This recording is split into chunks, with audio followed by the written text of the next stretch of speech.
वो दौर था जब इंसानियत कैद थी, मस्जिदें सूनी थीं और दिलों में डर बस गया था। अंग्रेजों का जुल्म कायम था, न आवाज उठती थी न सर उठते थे। मगर तभी दो चिंगारियां उठी, जैद और रहमान। एक तालीम और तकवा का पयाम्बर, दूसरा तलवार और हिम्मत का तूफान। जब जुल्म ने हदें पार की, तब इन दो मुजाहिदों ने दुआ और जंग को एक कर दिया।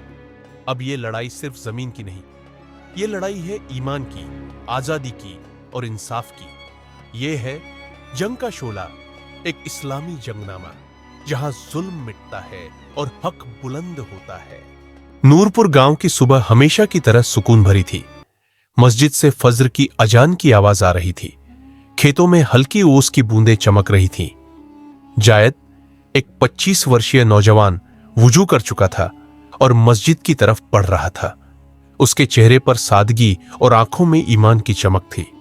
उसकी मां दरवाजे पर खड़ी थी, हाथ उठाए दुआ कर रही थी, या अल्लाह, मेरे बेटे को हर बुराई से बचाना। जैद की बहन आयशा घर के कोने में छोटी बच्चियों को कुरान पढ़ा रही थी। जैद का पूरा परिवार दीनदार और नेकदिल था। दोपहर के वक्त गांव में धूल उड़ाती अंग्रेजी फौज घोड़ों पर सवार होकर दाखिल हुई। उनके आगे आगे अफसर ब्राउन था, जिसकी आंखों में घमंड और चेहरों पर नफरत थी। गांव वाले सहम गए। हर कोई अपने घरों में छुपने लगा। ब्राउन ने चिल्लाकर कहा, कल से तुम्हारा कुआं और पानी सरकार का है और हमें नौकर चाहिए, हर घर से एक। लोग कांप उठे। यह नया आदेश जुल्म की हद थी। जैद चुपचाप दूर खड़ा सब देख रहा था। उसके मुट्ठियां भींच गई। उसी शाम नूरपुर के पास के जंगल से एक नौजवान निकलता है, रहमान। उसकी आंखों में आग है और चेहरा धूल और खून से सना हुआ है। वो अपने घोड़े से उतरता है, पास के दरगाह पर सजदा करता है और कहता है, या अल्लाह, अब तू ही गवाही देना, अब एक एक से हिसाब होगा। रहमान का परिवार अंग्रेजों के जुल्म का शिकार हो चुका था। अब उसका इरादा साफ था, बदला। रात के वक्त जब जैद जंगल में लकड़ियां काटने गया, तो वहां उसकी मुलाकात रहमान से हुई। दोनों एक दूसरे को पहचानते नहीं थे। थोड़ी तकरार के बाद दोनों में बातचीत शुरू हुई। रहमान ने पूछा, तू कौन है? जैद ने जवाब दिया, मैं जैद हूं, नूरपुर का बाशिंदा।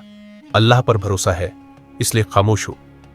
रहमान हंसा, मैं रहमान हूं, मेरा भरोसा अब सिर्फ तलवार पर है। दोनों का रास्ता अलग था, लेकिन दिलों में जल रहा आग एक जैसी थी। जैद और रहमान दोनों दरगाह में रात गुजारते हैं। वहां एक बुजुर्ग वली होते हैं, हजरत पीर सुल्तान। वो दोनों नौजवानों को देखते हैं और मुस्कुराते हैं। पीर साहब कहते हैं, तुम दोनों के रास्ते अलग दिखते हैं, मगर मकसद एक है, जुल्म के खिलाफ खड़ा होना। लेकिन याद रखो, तलवार से पहले ईमान चाहिए। जैद सिर झुका लेता है और रहमान थोड़ा उलझन में होता है, मगर वो चुपचाप पीर साहब की बातों को सुनता है। सुबह होते ही ब्राउन गांव में दोबारा आता है और इस बार जैद की बहन आयशा को पकड़वा लेता है। गांव वाले डर के मारे कुछ नहीं कहते। जैद जब घर लौटता है और मां से यह सुनता है, तो उसका सीना जल उठता है। वो पहली बार अपने घर में गुस्से से दहाड़ता है, अब नहीं, अब सब्र नहीं होगा। अल्लाह के लिए मुझे लड़ना होगा। रहमान एक पुरानी हवेली में छुपा हुआ है, जहां उसके कुछ साथी भी हैं, सबके सब अंग्रेजों से बदला लेने वाले। वो सब रहमान को अपना रहबर मानते हैं। एक साथी कहता है, भाई, वो जैद बहुत शरीफ है, मगर उसमें आग है। रहमान सोचता है, अगर वो साथ आ जाए तो ये जंग आसान हो सकती है, मगर क्या वो तैयार होगा खून बहाने के लिए? जैद दरगाह में दोबारा जाता है, अल्लाह से मदद मांगता है। वहीं रहमान भी आता है। दोनों के बीच लंबी बहस होती है। रहमान कहता है, जंग करनी है तो तलवार उठाओ। जैद जवाब देता है, जंग करनी है, मगर इस्लाम के उसूलों पर। न बेकसूर का खून बहे, न मासूम की चीख निकले। पीर साहब हस्तक्षेप करते हैं, तुम दोनों मिलकर चलो, एक का जोश और एक का ईमान, यही इस जुल्म को गिराएगा। जैद और रहमान अब साथ काम करने का फैसला करते हैं। वो गांव के कुछ भरोसेमंद नौजवानों को एक गुप्त जगह पर बुलाते हैं। जैद उन्हें दीन और ईमान की बात करता है, जबकि रहमान उन्हें लड़ाई के गुर सिखाता है। रहमान कहता है, हमारी जंग सिर्फ बदला नहीं है, ये इंसाफ की जंग है। जैद जोड़ता है, हर कदम पर हमें अल्लाह को हाजिर नाजिर मानना है, कोई जुल्म हमसे ना हो। ब्राउन का एक जासूस, गांव का ही एक लालची आदमी, रहमान और जैद की इस योजना का पता लगा लेता है। वो चुपचाप अंग्रेजों को खबर दे देता है। ब्राउन मुस्कुराता है, अब देखो कैसे इन दोनों को एक दूसरे से लड़वाता हूं।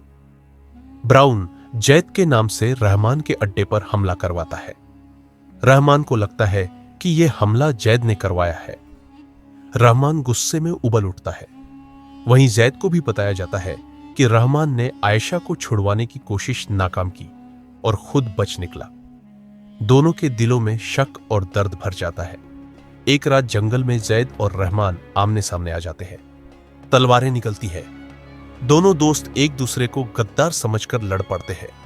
रात के अंधेरे में जोरदार जंग होती है। दोनों जख्मी हो जाते हैं।